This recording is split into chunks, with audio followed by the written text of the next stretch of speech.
stock market's down. You're gonna get mugged if you go downtown.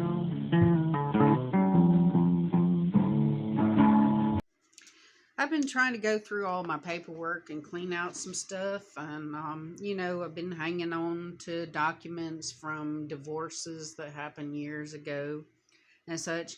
And I came across this poem that I wrote at a very low time in my life, and I thought I would share it with you all in case there's any of you that are going through a similar situation where you feel so completely broken and so judged by people that are supposed to be there to lift you up.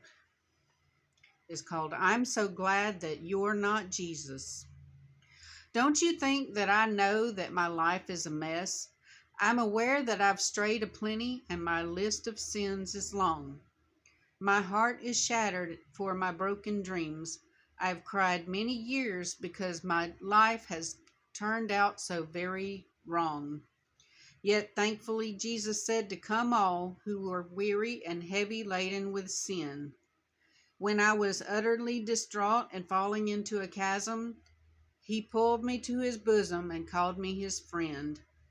I can assure you, I know I have given my Lord many opportunities to be angry with me and shake his head. I realize there are times I break his heart when I cry and wish I was dead. So then you, dear friend, have your list of charges of sins for which I must atone. You were judge, jury, and executioner, and have cast me off all alone. Others come to give me comfort, and they shake their heads and sigh. They conclude that I must somehow be guilty, and they list their reasons why. Have they been privy to my solitary prayers?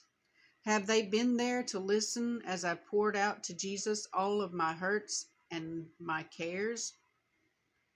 Have they been inside me to hear the litany of self-doubt that tangles about my head? Do they know that I fret and rehearse over and over every word that I've said? I'm so glad that you're not Jesus as you bring up my every sin, for the real Jesus says my sins are forgiven, never to be remembered again. As far as the east is from the west, with all of the oceans in between, my transgressions have been forgiven. The evidence is wiped clean. I'm so glad that there's only one Jesus who saves with a heart full of love. I'm glad he has opened his heart and home to shower me daily from above. And though I may be forced to walk a solitary road, Jesus wraps his arms around my shoulders and removes my heavy load. I can only pray that there will come a day when your eyes will open wide.